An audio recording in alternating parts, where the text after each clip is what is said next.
This is a tutorial video offered by the University of Arkansas at Little Rock's Department of Rhetoric and Writing in a series about how to compose a digital writing portfolio. Hello, I'm Dr. Sherry Rankins-Robertson, and I am the Director of Composition at the University of Arkansas at Little Rock.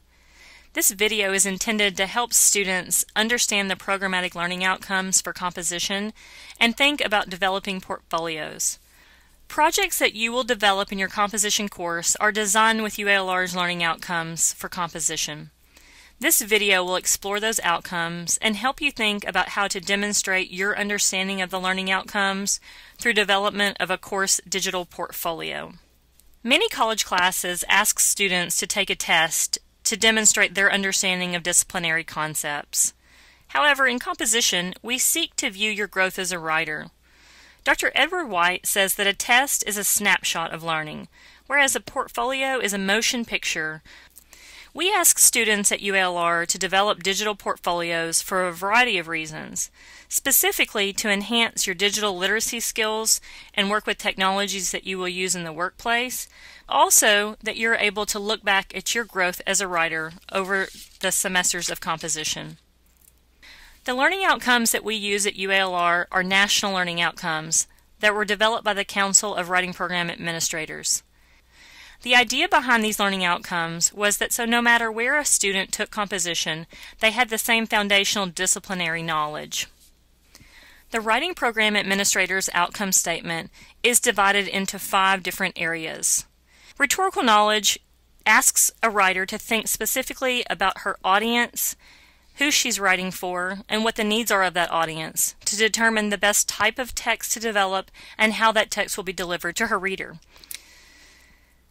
Under rhetorical knowledge, you will find words like genre and medium that may feel confusing to you. Your faculty member will help you understand these concepts, along with the formality of the language that you use. Moving along to the second area of the outcome statement is critical thinking, reading, and writing. This area asks you to think about how do you use research, locate research, determine the reliability and validity of the information that you're integrating into your text. This is where your faculty member might be talking to you about ethical uses of sources. The third area of the outcome statement that you're going to come encounter with is process. Process is an area that most writers are most familiar with. However, I have found that the more novice a writer, the less drafts they produce, while the more experienced the writer, the more drafts that they produce. Knowledge of conventions is broken down into 3 separate areas. The first area is documentation. And so you've probably heard of someone talking to you about citing an MLA or APA. The purpose behind this is to recognize where you're getting sources from. The second area of the knowledge of conventions is surface feature errors. This is what most people think about when they think about writing. These are issues of grammar and mechanics. The third area of knowledge of conventions is genre conventions. And again, these are the rules of the structure of a genre. The last area of the outcome statement is composing electronic environments. And this is really helping you think about how you use technology to develop text, to conduct research, to think a little bit about the differences between what we can do in print versus what we can do in electronic text. Not only the limitations of a technology, but also the advantages of using different kinds of technology. Before I end the video, I want to give you a couple of helpful tips. One thing is in your handbook, you're going to find, the Everyday Writer, you're going to find a tab called Portfolio Keeping. This is going to be foundational for your ability to understand the portfolio and think about how to bring the material together in organizing your text and selecting materials to represent your learning. The second thing I'd like to say to you is that these 5 areas of the outcome statement, they don't work independent from each other. They work collectively together.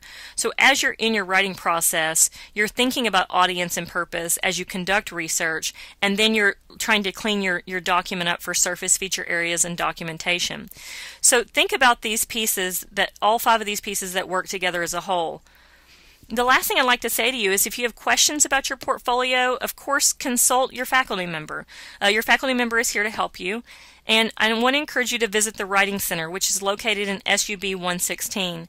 The tutors in the Writing Center not only have experience in developing portfolios, but they also have knowledge on the WPA outcome statement and can help you better understand some of that learning. Again, I want to say that there's a series of videos that'll help you, and look in your handbook for more information.